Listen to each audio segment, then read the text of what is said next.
Lotus herbals white glow skin whitening and brightening gel cream review आज की video की topic है। So video देखने से पहले करना है चैनल को subscribe with the bell icon ताकि आप ऐसे ही अमेजिंग वीडियोस मिस ना कर दो। तो चलिए शुरू कर लेते हैं आज की वीडियो। पहले बात कर लेते हैं इसके पैकेजिंग के बारे में। व्हाइट कलर का कार्टून में आता है। कंटेनर जो है वो ट्रांसलूसेंट ग्लास लाइक कंटेनर है। ऊपर का जो कवर है वो सिल्वर स्टील लाइक कवर है, प्लास्टिक का है। इसकी वजह से इसको बहुत ही अट्रैक्टिव फिनिशिंग लुक मिलता है और आप इसको आसानी से इस्तेमाल कर सकते हो क्योंकि इसका जो माउथ है बहुत ही वाइड है, तो फिंगर को डाल के आप आसानी से निकाल सकते हो। इसके बाद आते हैं इसके प्राइस के ऊपर। 365 रुपीज़ में मिल जाएगा इंडिया में आपको। इसका जो क्वांटिटी है, नेट क्वांटिटी है 60 ग्राम की। शेल्फ लाइफ इसकी 3 ईयर्स तक रहता है। इसके बाद आते हैं इसके कलर के ऊपर। व्हाइट कलर का है, आप देख सकते हो। टेक्सचर जो है वो बहुत ही लाइट मॉइस्चराइजिंग है, जेल क्रीम है और बिल्कुल भी स्टिकी नहीं है, नॉन स्टिकी है, आसानी से एब्जॉर्ब हो जाएगी आपकी स्किन में।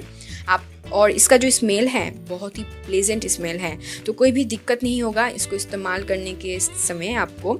इसके बाद आता है एक ही साथ जेल एंड क्रीम है, तो एक ही साथ मॉइस्चराइजिंग की। और इसके साथ साथ हाँ, एक बात ज़रूर मैं बोलना चाहूँगी, इसमें SPF 25 PA++ है, मतलब कि एक ही साथ सनस्क्रीन का भी काम करेगी। एंड एज ए मॉइस्चराइज़र सारी स्किन टाइप वाले इसको इस्तेमाल कर सकते हैं, even oily and combination skin type, क्योंकि ये जेल बेस्ड है। तो इसके बाद आते हैं इसकी जो मेन इंग्रेडिएंट है, इसमें है grape and milk enzyme. 2 ingredient के बारे में मैं थोड़ा सा बात करना चाहूँगी क्योंकि ग्रेप्स में है ब्लीचिंग प्रॉपर्टीज़, जिसकी वजह से स्किन बहुत निखर के बाहर आती है, निखर जाती है स्किन, और ये एक ही साथ एक्सफोलिएटर की काम करती है। सारी जो इंग्रेडिएंट हैं बाकी आप देख सकते हो, मैं पिक्चर साथ में ऐड कर रही हूँ, सारी इंग्रेडिएंट को ये एक्टिव कर देती हैं। इसके बाद आते हैं मिल्क एंजाइम के ऊपर। मिल्क एंजाइम जो है हमारी स्किन की डार्कनेस की मेन रीज़न होती है मेलानिन। मेलानिन जितना प्रोडक्शन होगी हमारी स्किन में उतना ज़्यादा डार्क दिखेगी, तो मिल्क एंजाइम हमारी जो मेलानिन की प्रोडक्शन है उसको रिड्यूस कर देती है। और सारी जो इंग्रेडिएंट हैं, बहुत सारी इंग्रेडिएंट होती हैं एक क्रीम में, तो आप देख सकते हो। आपको और डिटेल्स में वीडियो चाहिए तो आप ज़रूर मुझको बताना कमेंट बॉक्स में, मैं ज़रूर बनाऊंगी अलग से। इसके बाद आते हैं कैसे इसको इस्तेमाल करने हैं। तो आप क्या कर सकते हो, सुबह उठने के बाद शाम को इसको क्लींजिंग के बाद इस्तेमाल कर सकते हो। यहाँ पर क्लींजिंग के लिए एंड सीरम के लिए 2 ऑप्शन दिए गए हैं व्हाइट ग्लो कंपनी से, देख सकते हो आप। White glow 3-in-1 deep cleansing skin whitening facial foam, and serum के लिए white glow intensive skin whitening and brightening serum. इसके बाद आते हैं आखिरी में इसकी क्लेम के ऊपर कि क्या क्या क्लेम इसने किया है। 7 डेज तक आप अगर रोज़ाना इस्तेमाल करोगे तो आपकी स्किन ब्राइटनिंग, व्हाइटनिंग एंड क्या बोलते हैं इसके फेयरर हो जाएगी, क्योंकि ये एक ही साथ पिगमेंटेशन को रिड्यूस करती हैं, डार्क स्पॉट को रिड्यूस करती हैं, स्किन को निखारती है, रेडियंस एक लुक देती है। क्लेम है इस क्रीम की, ठीक है। इसके बाद आते हैं आखिरी जो कंक्लूजन पे, जो इसकी लाइक्स एंड डिसलाइक्स के ऊपर, ताकि आपको डिसीजन लेने में आसानी हो। तो पहले अगर बात करें लाइक्स के लिए, तो पहले आते हैं इसके पैकेजिंग। अट्रैक्टिव पैकेजिंग है, इसमें कोई शक नहीं है कि इसकी पैकेजिंग बहुत ही बढ़िया है।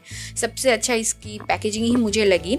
इसके बाद इसकी जो light moisturising non sticky texture है, जेल क्रीम की तरह काम करती है, सनस्क्रीन की तरह भी काम करती है। तो अगर आप मुझसे पूछोगे तो यस, ऑयली स्किन एंड सारी स्किन टाइप वालों के लिए सिर्फ मॉइस्चराइज़र की तरह एंड सनस्क्रीन की तरह ये बहुत अच्छे से काम करेगी। पर इसको BB क्रीम या फिर कोई भी वाइटनिंग क्रीम की तरह आप मेज़र ना करें तो ही अच्छा होगा, क्योंकि मॉइस्चराइजिंग के लिए ही ये बेस्ट है। फिर आते हैं ऑल वेदर पे आप इसको इस्तेमाल कर सकते हो, समर हो विंटर हो, कोई दिक्कत नहीं है। हर्बल इंग्रेडिएंट से बना है और इसके बाद सारा दिन आपकी स्किन को नॉरिश्ड एंड हाइड्रेटेड रखेगी। अब आते हैं डिसलाइक्स के ऊपर, जो मुझे बिल्कुल भी पसंद नहीं आई। पहली बात क्लेम, इसने जो क्लेम किया है 7 डेज का, वो बिल्कुल भी ठीक नहीं है, क्योंकि ये स्किन को वाइटनिंग नहीं करती है। आप अगर रोज़ाना 2 बार इस्तेमाल करोगे तो ऐसा कुछ नहीं है। मैं फिर से बोल रही हूँ, आप इसको कोई भी BB क्रीम या फिर वाइटनिंग डे क्रीम की तरह मत समझे। As a moisturizer it's good, it's very good, but whitening cream की तरह इसको समझ के इस्तेमाल ना करें। इसके बाद आते हैं इसकी जो वेट है, बहुत ही ज़्यादा वेट है, ट्रेवल फ्रेंडली बिल्कुल भी नहीं है। आखिरी में इसका जो कवर है वो टूट सकता है क्योंकि ये प्लास्टिक का है, अगर आप जोर लगाओगे ज़्यादा, जैसे कि मेरा टूट चुका है तो मुझे पता है।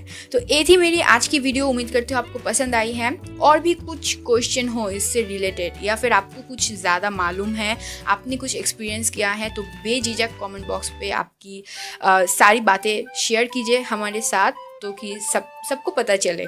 तो मिलते हैं अगले वीडियो में। Till then take care, keep smiling and don't forget you are awesome.